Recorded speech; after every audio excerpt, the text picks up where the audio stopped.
Dear students, आज के इस वीडियो में हमें भारतीय वैज्ञानिकों में चौथे वैज्ञानिक होमी जहांगीर भाभा के बारे में समझेंगे कि इन्होंने कौन कौन से महान कार्य किए हैं, इनकी क्या क्या उपलब्धियां हैं और इनका जीवन परिचय क्या है। यह सब बातें अपन समझने वाले हैं। तो चलिए शुरुआत करते हैं। भाभा केवल महान वैज्ञानिक ही नहीं, यहाँ पर ही नहीं आएगा, आपकी पुस्तक में लिखा हुआ है, यानी कि ये वैज्ञानिक ही नहीं थे, वैज्ञानिक के साथ साथ और भी कार्यों में कुशल थे। अत्यंत कुशल प्रशासक, प्रशासक का मतलब होता है जो अच्छे प्रकार से ऑफिशियल काम को कमांड के साथ कर सके। और कला प्रेमी, कला प्रेमी यानी कि अ, ये मोस्टली मुख्य रूप से चित्रकार थे। एक भी एक कला है, चित्र बनाना, चित्रकला, पेंटिंग।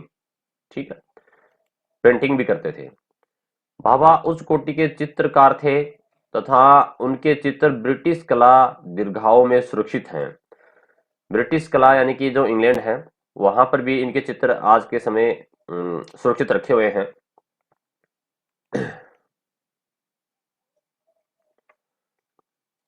आगे है, डॉक्टर होमी जहांगीर भाभा का जन्म 30 अक्टूबर 1909 को मुंबई में एक संपन्न परिवार, संपन्न संपन्न का मतलब होता है काफी अच्छा खासा यानी कि अमीर परिवार, ठीक है, जिसके पास सारी सुविधाएं हों, पारसी परिवार में हुआ। ये क्या थे? ये पारसी थे। जैसे हिंदू होते हैं, मुस्लिम होते हैं, सिख हैं, ईसाई हैं, बौद्ध हैं, ठीक है, जैसे पारसी भी होते हैं। तो ये पारसी थे। Cathedral John Connon high school, यानी कि इनकी जो एजुकेशन है, पढ़ाई लिखाई, पहले तो इस स्कूल में हुई। उसके बाद में एलिफेंस्टन कॉलेज, ये कॉलेज है, में शिक्षा पाने के बाद उच्च अध्ययन हेतु कैम्ब्रिज विश्वविद्यालय चले गए। फिर ये कहाँ चले गए? कैम्ब्रिज विश्वविद्यालय में चले गए। 1930 में कैम्ब्रिज, ये कैम्ब्रिज है, यहाँ का है, ठीक है ना। कैम्ब्रिज विश्वविद्यालय से स्नातक होने के बाद सैद्धांतिक भौतिकी का विशेष अध्ययन प्रारंभ किया, यानी कि इन्होंने भौतिक विज्ञान के अंदर अध्ययन शुरू किया। और भौतिक विज्ञान में इन्होंने किन बिंदुओं पर काम किया? वो थे कॉस्मिक किरणों, जिस प्रकार से एक्स किरणें होती हैं, गामा किरणें होती हैं, ठीक है, इंफ्रारेड होती है, अवरक्त, ठीक है ना, परावैंगनिक किरणें, अल्ट्रावायलेट किरणें, परावैंगनिक किरणें जो है, तो ये इन्होंने कॉस्मिक किरणों पर काम किया था। वह परमाणु ऊर्जा के क्षेत्र में विशेष अनुसंधान किया। और परमाणु ऊर्जा, दो विशेष बातें देखो, एक तो इन्होंने कॉस्मिक किरणों के ऊपर काम किया है और एक परमाणु ऊर्जा के ऊपर काम किया है, ठीक है। 1942 में उन्हें अंतरिक्ष किरणों का प्राध्यापक बनाया गया, यानी कि अंतरिक्ष में जो किरणें हैं उनकी विशेष खोजबीन करने के लिए। और आप यहाँ चित्र में देख पा रहे हैं डॉक्टर होमी जहांगीर भाभा का चित्र, यहाँ तस्वीर भी दिखाई दे रही है। भाभा देश के अग्रणी टाटा परिवार से संबंधित थे। जो टाटा परिवार, अपन नाम सुनते हैं टाटा का, ठीक है, उनसे संबंध रखते थे। 1937 में डब्ल्यू हिटलर के साथ मिलकर कॉस्मिक किरणों का अध्ययन किया। अब देखो, 1937 में एक दूसरे वैज्ञानिक और हैं, डब्ल्यू हिटलर, जो विदेशी वैज्ञानिक है, अपने देश के नहीं है, परंतु उनके साथ मिलकर के इन्होंने कॉस्मिक किरणों पर काम किया और बताया कि कॉस्मिक किरण वे सूक्ष्म कण है। यानी कॉस्मिक किरणें क्या है? बिल्कुल छोटे छोटे कण होते हैं जो बाह्य अंतरिक्ष से वायुमंडल में आते हैं, जो अंतरिक्ष से हमारे वायुमंडल में प्रवेश करते हैं तथा वायु कणों से क्रिया कर इलेक्ट्रॉन के समान कणों का फव्वारा उत्पन्न करते हैं।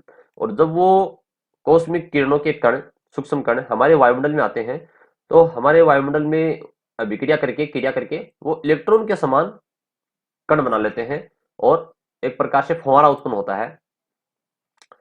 भाभा ने इन नाभिकीय कणों को खोजा जो बाद में मेसोन कणों के रूप में जाने गए। अब बाद में ये क्या थे? ये मेसोन कण थे, यहाँ लिख लीजिएगा, पुस्तक में तो आपके लिखा हुआ है, किताब को साथ लेके बैठिए आप, ठीक है ना, ये मेसोन है। तो भाभा ने जो कॉस्मिक किरणें बता रहे थे, वो ही बाद में उनको मेसोन कण कहा गया, ठीक है ना, यानी कि कॉस्मिक किरणें जो होती हैं वही मेसोन कण है। 1945 में Tata institute of fundamental research की स्थापना हुई, यानी कि 1945 में Tata institute of fundamental research, research में अनुसंधान करने के लिए, ठीक है, वैज्ञानिक जहां प्रयोग करते हैं वो एक प्रकार से रिसर्च कहलाता है। देश के स्वतंत्र होने के बाद, देखो 45 में तो भारत आजाद नहीं हुआ था, लेकिन 47 में आजाद होने के बाद 48 में परमाणु शक्ति आयोग की स्थापना की गई तथा भाभा इसके अध्यक्ष बने। बहुत इंपॉर्टेंट है यहाँ पर ये लाइन, दोनों ही लाइन इंपॉर्टेंट है, ये फंडामेंटल रिसर्च वाली। और भाभा शक्ति आयोग की स्थापना कब हुई थी? 1948 में। और इसके प्रथम अध्यक्ष कौन थे? भाभा इसके अध्यक्ष थे, डॉक्टर होमी जहांगीर भाभा इसके अध्यक्ष बनाए गए। इन्हीं के निर्देशन में, अब देखो यहाँ ये लाइन भी बहुत इंपॉर्टेंट है, बोर्ड एग्जाम में कई बार पूछी गई है। यानी कि भाभा के निर्देशन में ही अप्सरा, साइरस और जर्लिना रिएक्टर की स्थापना हुई। ये रिएक्टर हैं जो जिसे परमाणु भट्टी भी कह सकते हैं, ठीक है। तो बड़ी बड़ी परमाणु भट्टियों का निर्माण हुआ, जिनका नाम क्या है? अप्सरा, साइरस और जर्लिना, ठीक। तो यहां से क्वेश्चन आता है कई बार एग्जाम के अंदर। 1963 में, ये भी इंपॉर्टेंट है, ये भी बोर्ड एग्जाम की दृष्टि से आगे भी, 1963 में देश के पहले परमाणु बिजली घर का निर्माण तारापुरा में शुरू हुआ। यानी पूरे देश का, इंडिया का सबसे पहला जो परमाणु बिजली घर है, परमाणु से बिजली बनाई जाती है, वो शुरू हुआ था तारापुरा में, ठीक है। सबसे पहले 1963 में शुरू हुआ था। तो ये सब बातें आपको याद रखनी है जो मैं आपको इंपॉर्टेंट बता रहा हूं। फिर है, भारत के परमाणु विज्ञान में योगदान हेतु इन्हें भारतीय परमाणु विज्ञान का पिता कहा जाता है। ये इंपॉर्टेंट लाइन देखो, इसी पुस्तक में जैसे अपने सुश्रुत पढ़ा था, तो सुश्रुत को शल्य चिकित्सा, ठीक है, और प्लास्टिक सर्जरी का पिता कहा जाता है।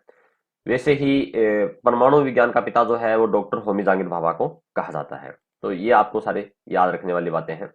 जनक बोल दीजिए या पिता बोल दीजिए, सबसे पहले इन्होंने काम किया था, इसलिए इनके सम्मान में इनको ये उपाधि दी गई है।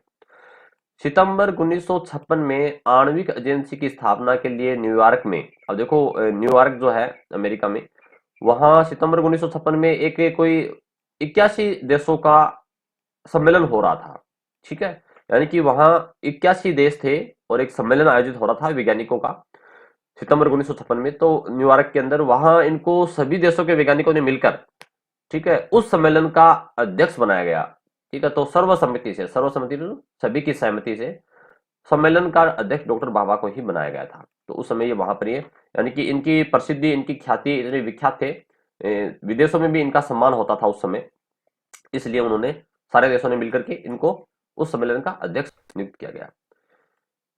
24 जनवरी 1966 को हवाई दुर्घटना में उनकी मृत्यु हो गई। देखिए उस समय हवाई दुर्घटनाएं काफी ज्यादा हुआ करती थी, क्योंकि तकनीकी का विकास इतना नहीं हो पाया था। आजकल तो हवाई दुर्घटनाएं बिल्कुल कम होती हैं। 1967 में परमाणु शक्ति स्थापना संस्थान ट्रॉम्बे का नाम बदलकर, जो ट्रॉम्बे जो है उसका नाम बदल भाभा के समर्पित कार्य के सम्मान व श्रृंखला के रूप में भाभा परमाणु अनुसंधान के अंदर रख दिया गया। यानी कि 1967 में जब इनकी मृत्यु 66 में हो गई थी, तो उसके बाद में जो 67 में, ये भी इंपॉर्टेंट लाइन है कि जो ट्राम्बे परमाणु शक्ति संस्थान है, ट्राम्बे, ठीक है, उसका नाम बदल करके क्या रख दिया गया? भाभा परमाणु अनुसंधान केंद्र। अब देखो ये फुल फॉर्म आपको याद रखनी है, यहां से एक फुल फॉर्म एग्जाम के अंदर आ सकती है। इसको कहते हैं BARC, बार्क, क्या कहते हैं इसको? BARC, बार्क, ठीक है। बार्क का पूरा नाम कई बार एग्जाम में पूछा जाता है, तो आप इसको याद कर लीजिएगा। बी का मतलब क्या है? भाभा, ठीक है, आप हिंदी में लिख सकते हो भाभा। ए का मतलब एटॉमिक, एटम यानी कि परमाणु, ठीक है, परमाणु। आर का मतलब होता है रिसर्च, रिसर्च यानी कि अनुसंधान, ठीक है। और सी का मतलब सेंटर, सेंटर मानी केंद्र। तो भाभा परमाणु अनुसंधान के अंदर बार्क का ही पूरा नाम है, तो आपको ये नाम भी याद रखना है।